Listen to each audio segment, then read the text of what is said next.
Olá, alunos do curso de Logística, eu sou Ana Rosa, vou ficar com vocês na disciplina de modalidade de transporte. Venho aqui me apresentar e termos o nosso primeiro contato, e nessa ideia de contato inicial, eu queria pontuar com vocês quais são os assuntos que nós vamos trabalhar no decorrer desses nossos encontros, né? Vamos começar hoje com a competência número 1, que trata sobre a importância da logística, né, dos modais de transporte, para que eles servem e como nós podemos utilizá-lo. Nos nossos encontros seguintes, vamos trabalhar cada um dos modais que vamos ver aqui, né? O modal aquaviário, o modal rodoviário, o ferroviário, né? Então, vamos fazer a cada encontro de forma separada, vamos mergulhar nas características de cada um desses modais, para que vocês, ao final, tenham condições de entender melhor como eles se caracterizam e quais são os fatores que devem ser levados em conta na hora de fazermos a nossa operação logística, optando por um modal no lugar de outro. É essa a proposta que a gente tem para esses nossos encontros, a partir dessa nossa primeira semana. Hoje, nós vamos centrar a nossa atenção nos conceitos iniciais referente a modais de transporte.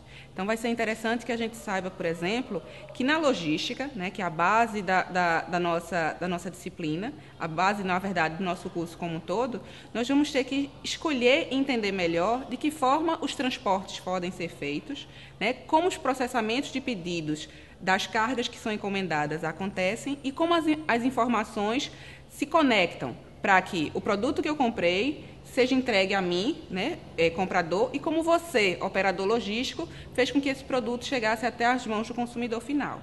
Essa é a proposta, então, né? A gente vai seguir uma linha desde a encomenda desse produto ou serviço até a entrega ao consumidor final. E você, estudante de logística, vai ter que conhecer todas essas etapas, porque, querendo ou não, você vai estar envolvido em todas elas. E aí, então, para a gente pontuar melhor, é importante que se saiba, ou que se reforce o conhecimento, caso você já o tenha, que logística não envolve só transporte ou estocagem, né? É algo muito maior. E é algo tão importante que, no mundo globalizado que nos acompanha e que faz com que as coisas aconteçam cada vez mais velozes ao nosso redor, seja possível se conectar pessoas, produtos e serviços, fazendo com que nós, aqui no Brasil, né, consigamos facilmente, dependendo dos recursos logísticos oferecidos, né, fazer uma entrega de uma mercadoria aqui na Turquia. Né, veja a distância a ser percorrida e, entregando um determinado tipo de produto, né, do Brasil à Turquia, por que modal a gente vai fazer isso? Será que é melhor levar essa carga de avião? Né? Será que a gente vai fazer isso através do transporte marítimo? Porque, nesse caso, são as duas únicas opções que existem, né, já que a gente está separado pelo oceano. Mas outras coisas poderiam acontecer, dependendo da carga que é transportada, dos clientes que nos encomendam essa carga, do valor que nós dispomos para fazer essa operação. Se a gente for imaginar apenas a parte de transportes, né, um dos itens fundamentais da logística, responsável por um dos maiores custos que nós temos. Imaginem só, esse pinguinzinho ele veio da China, né? Por esse tipo de carga, pela característica desse produto, né, ele pode ter vindo até nós através do transporte marítimo. Imagina um grande container cheio desses pinguinzinhos. Uma carga, né, sem maiores complicações, não é uma carga perigosa, né, não é uma carga perecível e nem uma carga que, dependendo das condições, ela não vai sofrer nenhum tipo de deformação, né, estragando o produto. Tudo bem, né, o transporte, então, marítimo pode ter sido a opção que fez com que esse pinguinzinho chegasse até nós. No entanto, se fosse um outro tipo de carga, com outras características, a opção do transporte poderia ter mudado radicalmente. Completamente diferente daquele pinguim que nós vimos há pouco, pode ser esse melão aqui, uma fruta. E aí, por si só, ela já tem a característica de estragar, né, dependendo do trajeto que ela vai percorrer. Então, para essa fruta aqui, esse melão, que é a variedade pele de sapo, que está sendo produzido no sertão do Mochotó pernambucano, no município de Inajá, chegar até a Espanha, como está acontecendo, ele está sendo transportado através do modal portuário. Ele está seguindo até a Espanha em navios. Veja que é completamente diferente a situação. É uma fruta, é perecível, né? Ela precisa de uma proteção maior do que aquele nosso amiguinho lá, pinguim, onde não era necessário ter todo esse tipo de cuidado com a carga que é transportada. Mas, em função disso, o custo do frete vai ser influenciado. Só é possível fazer esse transporte se Pernambuco conseguir se conectar com a Espanha através do modal marítimo, né? Se a gente tiver linha de navio operando, ligando esses dois países.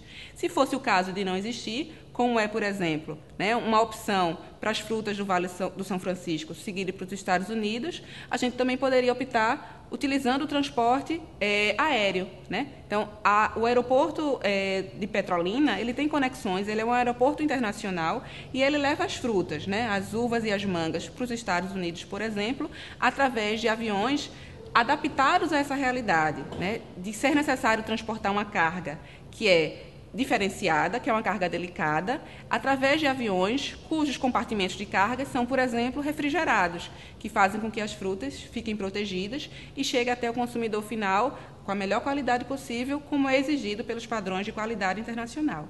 Então, percebam que com esses dois exemplos, a gente quis mostrar que custos vão estar envolvidos, a existência ou não de rotas que permitam com que hajam as conexões aconteçam, né? São alguns fatores que você vai ter que, no seu cálculo, levar em consideração.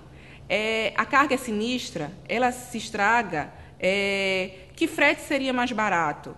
E os operadores portuários, aeroviários ou ferroviários, eles têm condições de receber aquela sua carga, fazer o deslocamento dela no prazo que você precisa, né? Com o cliente fazendo a cobrança em você e você tendo que fazer todo esse complexo sistema rodar, acontecer da melhor maneira possível para o seu cliente. Então, são alguns elementos que estão aí mais bem elucidados no nosso caderno, mas que eu queria reforçar com vocês no sentido de fixar mesmo, né? Que tipo de modal, que tipo de via de transporte eu posso escolher e em função de que critérios eu faço essa minha seleção para que ela seja a mais eficaz possível, né? A mais eficiente também possível. E é por aí que a gente vai seguindo o nosso papo. Então, para deixar claro, em transportes a gente vai ter que levar sempre em consideração os pontos estratégicos que a gente dispõe. Suape hoje é um ponto estratégico, né, para o modal portuário, né, é uma diferenciação para Pernambuco, mas outras coisas, outros modais também começam a ser mais bem trabalhados no nosso estado, né, como é o caso do modal ferroviário, através da ferrovia transnordestina que está sendo construída. Quando essa ferrovia estiver pronta, né, e cortar o nosso estado, a gente vai, por exemplo, conseguir fazer o transporte da soja, né, de outros estados nordestinos, levando essa soja da ferrovia, através da ferrovia transnordestina, até o porto de Suape. E veja a conexão, a gente estava falando de um produto que foi transportado via modal ferroviário, chegando, então, a um outro modal, o modal portuário. Veja como é que as operações logísticas se processam. A gente também vai conseguir, com a transnordestina, trazer o gesso lá do Araripe, do sertão do Araripe pernambucano, também ao porto, né, de Suape, e aí a gente ganha o mundo, né? O Suape faz com que esse tipo de produto seja ofertado em outros países, ampliando o nosso mercado consumidor. E é por aí que a gente vai na nossa discussão. Os custos de frete, né, também é um outro tema que a gente tem que levar em consideração, e a confiança que a gente vai ter no transportador que vai levar nosso produto de um ponto para o outro. Né, porque um atraso, algum problema nesse sentido faz com que os custos operacionais nossos precisem ser revistos. E isso impacta, né, de maneira negativa naquele planilhamento que tínhamos feito. Né? Nós tínhamos calculado valores e, de repente, algum tipo de sinistro acontece nessa operação e a gente precisa rever esses números. Isso pode gerar aspectos negativos para o nosso serviço que está sendo prestado pela nossa empresa de logística. E aí, no transporte, então, né, a gente já fez uma pincelada aqui, já comentou algumas coisas, mas é necessário que a gente também deixe mais claro que o modal de transporte a que eu sempre estou me referindo aqui com vocês e tem no nosso caderno é justamente o tipo de transporte que vai ser utilizado. Né? Farei o transporte através de caminhões, utilizando as rodovias, ou farei o transporte por meio de trens, utilizando para isso, né, o modal ferroviário, ou utilizarei o transporte através do modal dutoviário, que é bem diferente e não é tão comentado assim. Mas, por exemplo, o gás natural que abastece as indústrias, né, o petróleo, por exemplo, ele é transportado através de gasodutos. É uma operação logística também. É um produto que a gente, às vezes, acaba esquecendo, né? Só se tem acesso a ele, né, quando a gente pensa no petróleo na forma de gasolina, mas até isso, para ele virar gasolina e chegar até nós, ele foi transportado, né, por grandes dutos, né, grandes conexões que fazem com que esse tipo de produto tão diferenciado possa chegar até o consumidor final, como no caso a gente, né? O meio, que é o elemento transportador, e as instalações complementares, né, que são justamente, por exemplo, no caso dos portos, os terminais de contêineres, No caso dos aeroportos, os terminais, né, frigorificados, né, são esses elementos que dão suporte à operação propriamente dita. Além do transporte, outra coisa que a gente precisa refletir nesse nosso encontro de hoje é a parte de manutenção de estoque. De nada vai me adiantar fazer todo esse transporte, né, trabalhar em cima dele e pensá-lo, se eu também não imaginar o estoque que vai ser necessário que eu disponha dele para que essa operação corra de forma redonda, para que ela se processe completamente. Então, como eu poderei fazer o estoque, como eu poderei fazer o transporte, se o meu nível de estocagem, né, na indústria, na fábrica, onde quer que seja, na minha central de distribuição, ele não estiver balanceado de forma a combinar, né, essa parte final do transporte, a parte da armazenagem da carga. Então, outro ponto que a gente vai ter que ter como elemento central das nossas observações é: os nossos estoques estão ok, eles estão conectados, de forma que tudo possa fluir sem maiores transtornos. Se sim, ok. Se não, é necessário que organizemos essa parte de manutenção de estoques primeiro, para que a gente não comprometa a operação logística como um todo. Então, outra coisa para vocês terem em mente, né, e anotar aí como item de fundamental importância. Além da parte de transporte que já discutimos e a de manutenção de estoques, um outro item que é fundamental para a gente ter em mente é a parte do processamento dos pedidos propriamente dito, que é onde tudo começa, né? Imaginem só, esses livros que eu coloquei aqui para vocês observarem são os livros que nós utilizamos para escrever o nosso caderno, né? São livros que eu não consegui comprar no Recife, eu precisei comprar através do comércio eletrônico, né? Eu entrei no site da livraria e fiz as encomendas. Para que lá fosse processado o meu pedido, foi feita toda uma análise, né, que só assim foi possível fazer com que ele chegasse até a minha casa aqui no Recife, saindo de São Paulo, vindo até o Recife. Né? Imagine que foi preciso se checar se estava tudo ok com o meu pedido, né, se estava tudo regular, se eu havia feito o pagamento, né, de forma como combinado, se havia disponibilidade desses exemplares no estoque, até que finalmente esses livros começassem a ser transportados.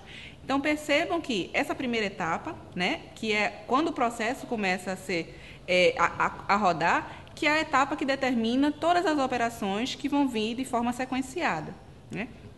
Então, esses livros, e aí o assunto livros, né, transporte, manutenção de estoques e a encomenda propriamente dita, nos fazem link com outro assunto que está referenciado no nosso caderno, né, que é a parte do comércio eletrônico, que às vezes a gente não pensa muito bem, a gente só vai lá e faz a compra na internet, encerra o pedido e vai embora, espera ele chegar, mas não imagina que isso também envolve logística, né? Esse exemplo dos livros não foi à toa, foi para que vocês percebessem que também há mercado para a gente atuar no comércio eletrônico, né? É o que gera o chamado e-logística. Então, pode ser uma outra opção para a gente também mergulhar mais no nosso conhecimento, fazer pesquisas, né? Atualizar o conhecimento de vocês. Então, tentem ver alguma coisa nesse sentido também aí. Façam suas próprias pesquisas para enriquecer o conhecimento de vocês. E aí, depois que a gente encerra essa parte, né, de transportes, a manutenção de estoques e o processamento dos pedidos, um outro item que a gente vai trabalhar aqui e discutir um pouquinho mais é a diferença entre os tipos de carga, né? Nem tudo que é carga tem as mesmas características, obviamente. E, em função disso, elas são transportadas de formas totalmente diferentes. Por exemplo, temos as cargas gerais, as cargas soltas, os neogranéis.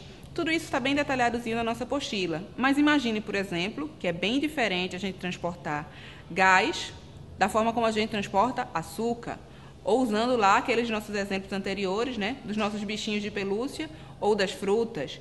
Navios podem transportar carros, por exemplo. Você imaginava, ou você só pensava que carro era transportado única e exclusivamente através do modal rodoviário, né, naqueles caminhões cegonhas que a gente de vez em quando vê passando por aí. Não, a gente também pode fazer a operação de transporte de veículos utilizando navios especiais para esse tipo de produto. Não é interessante? Então, é isso que a gente vai caminhando juntos aqui nas nossas aulas, descobrindo esse mundo para quem ainda não conhece ou ampliando os conhecimentos de quem já tem nesse campo tão especial e tão sensível que é a logística, que pode fazer com que grandes lucros aconteçam para as nossas empresas ou também pode fazer com que operações no comércio exterior sejam prejudicadas se a logística não for bem acompanhada e bem feita. Então, essa era a mensagem que eu queria passar para vocês nesse nosso primeiro encontro. Uma outra dica que eu dou para vocês é que não deixem de fazer atividade, né? Vocês têm atividade presencial no polo para colocar no nosso ambiente virtual hoje, então não percam essa oportunidade, fiquem sempre com a gente, acompanhem, interajam lá no nosso ambiente virtual de aprendizagem e a gente se vê na próxima oportunidade muito em breve. Um abraço, até logo.